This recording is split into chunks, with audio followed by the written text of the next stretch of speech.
Second item will be the assessing department. And in the first year of the CIP in the assessing department, we have a project to update the tax parcel maps for the city of Keene.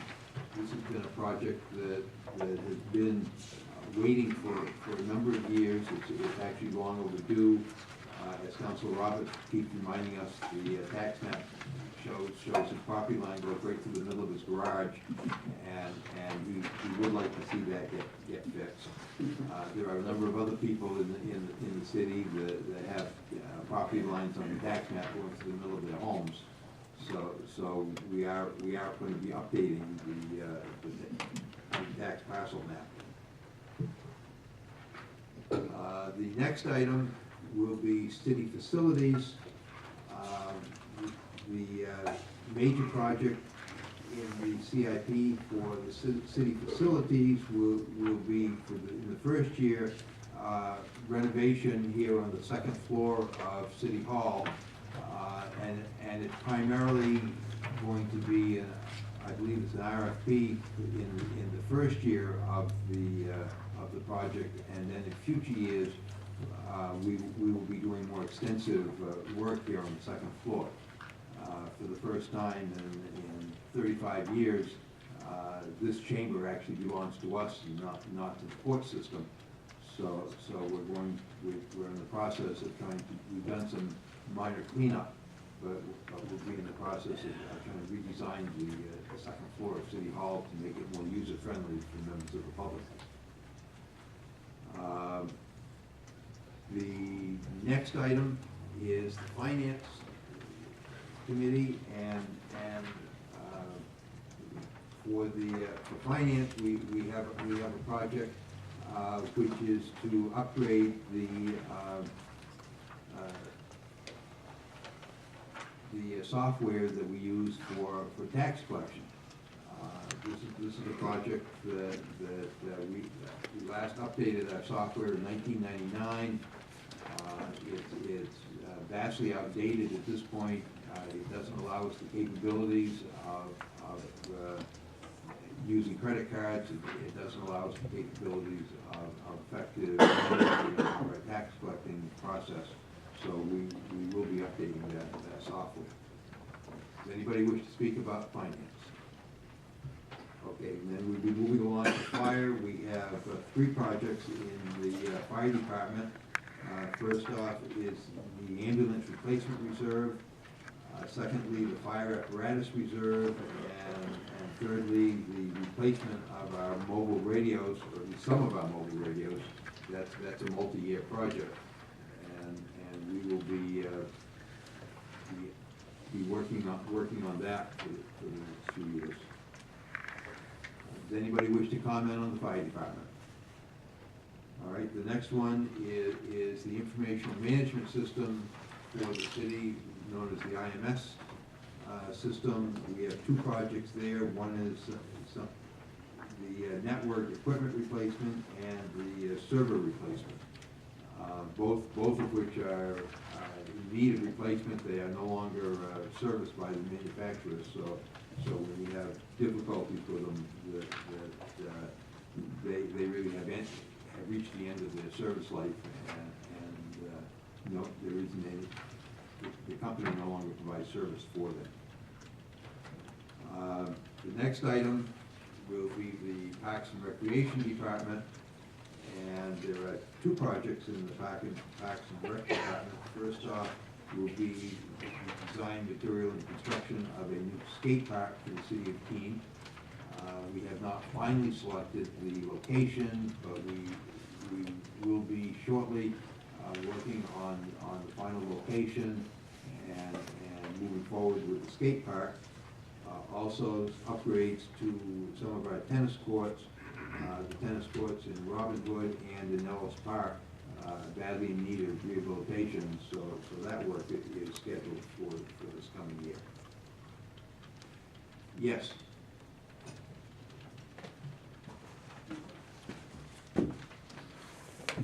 As excited as I was to talk about the server, I'm more excited to talk about the skate park. I'm Brian Quigley at 9 Drummer Road.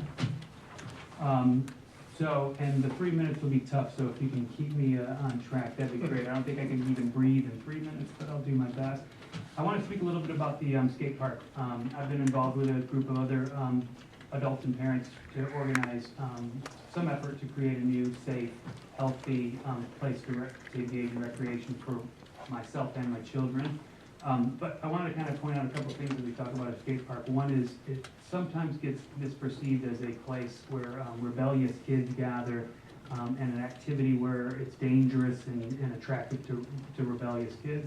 And skateboarding is actually the largest sport for individuals between 5 and 24 years of age. And so we're talking about an activity that is hard to call a sport, but actually, as you'll probably see from many of the people in the room today, is something that very, very, very many people participate in some way, shape, or form. And so it's a $3 billion a year industry. It's the #1 choice of teenagers when they're asked by the Parks and Recs department what kind of facilities they want. And so I really want to speak as a parent and as a community member about the enormous value and importance to have a skateboard park here in this community. I myself am a skater of 30 years. Professionally, I'm a psychologist. I'm the director of the Counseling Center at Keene State College. I have a private practice and I teach on adjunct in addition to overworking. I'm also a skateboarder, and I have 2 young children. And the reason I bring up the context of what I do for work is I moved up here for the position that I'm in. But to put a context to how important skateboarding is to some individuals is part of the reason I moved to Keene is I was informed there was a skate park here in this community. It wasn't shortly after I moved here that I realized it really isn't a skate park, and as much as Parks and Rec and Andy Bohannon has invested a great deal of resources in trying to maintain that, it's not a place I would ever go to as a skateboarder. It's not a place I would ever bring my children to learn how to skateboard. And so I think what we're faced with in the current location is really a spot that attracts delinquent youth rather than a spot that attracts skateboarders. And so I just want to emphasize the enormous value and importance I think that skateboarding and a new skate park would bring to this community. I myself, just if I can share a little bit of my own personal history without getting into all the sordid details, but I wouldn't be here today if it wasn't for skateboarding. I wouldn't have the job I have today if it wasn't for skateboarding. It brought me purpose. It brought me skills that I continue to use today in the work that I do. If it wasn't for the things that I experienced skating growing up, I wouldn't be the person that I am today. And I apologize, I get a little emotional because I talk about something that meant enormous things to me as a teenager at a time in life when many teenagers struggle to find purpose and struggle to find things that they can truly invest themselves in. And we know in this community there are a lot of those kids out there right now, and so skateboarding to me provides people an opportunity if they can't afford to join a hockey club, if they can't pay for the ice rink, if they can't get into organized sports. Skateboarding is a socially just activity that people can engage in a healthy, responsible way. So I apologize, and I hope I can ask for your patience with my emotions on it. But it obviously means a lot to me, and it's something that I hope that the city of Keene recognizes is enormously important to so many people here in this community, and puts the necessary attention and resources into it. So thank you. I also have a letter from Mr. Bright Krinsky that I guess I can submit to the minute taker. I don't know if it should be read before that's the case, or if it should just be submitted. No, if you submit it, we'll make sure everybody gets a copy. Thank you. Okay, and thank you, and we do certainly want you to remain in Keene, so you know, that certainly is a good reason for us to move forward with the skate park. Does anybody have any questions?